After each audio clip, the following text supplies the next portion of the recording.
രാമായണാമൃതം ഭക്തജന സംഗമങ്ങൾക്ക് വയനാട് തൂങ്ങാടിയിൽ തുടക്കമായി. പാഞ്ചജന്യം സന്നദ്ധ സേവാ സംഘത്തിന്റെയും വിവിധ ഗ്രാമക്ഷേത്ര ഭരണസമിതികളുടെയും നേതൃത്വത്തിലാണ് രാമായണാമൃതം സംഘടിപ്പിക്കുന്നത്. ആദികാവ്യവും ഇതിഹാസ മഹാകാവ്യവുമായ രാമായണത്തിന്റെ മഹത്തായ സന്ദേശം എല്ലാ ഗ്രാമങ്ങളിലും എല്ലാ വീടുകളിലും എത്തിക്കുക എന്നതാണ് രാമായണാമൃതത്തിന്റെ ലക്ഷ്യം. പാഞ്ചജന്യം സന്നദ്ധ സേവാ സംഘത്തിന്റെയും വിവിധ ഗ്രാമക്ഷേത്ര ഭരണസമിതികളുടെയും നേതൃത്വത്തിലാണ് രാമായണാമൃതം സംഘടിപ്പിക്കുന്നത്. 15 ഗ്രാമക്ഷേത്രങ്ങളിലാണ് രാമായണാമൃതം നടക്കുന്നത്. ഭക്തജന സംഘങ്ങളുടെ ഔദ്യോഗിക ഉദ്ഘാടനം തൂങ്ങാടി തൃക്കട മഹാവിഷ്ണു ക്ഷേത്രത്തിൽ നടന്നു.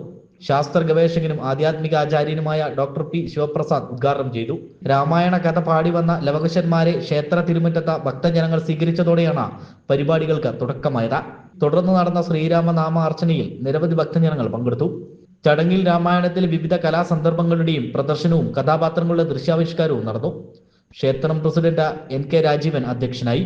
വർഷങ്ങളായി രാമായണ പാരായണം ജീവിതവ്രതമാക്കിയ ഗോവിന്ദൻ എമ്പ്രാന്തിരിയെ ചടങ്ങിൽ പൊന്നാട അണിയിച്ച് ആദരിച്ചു. ജനം, വയനാട്.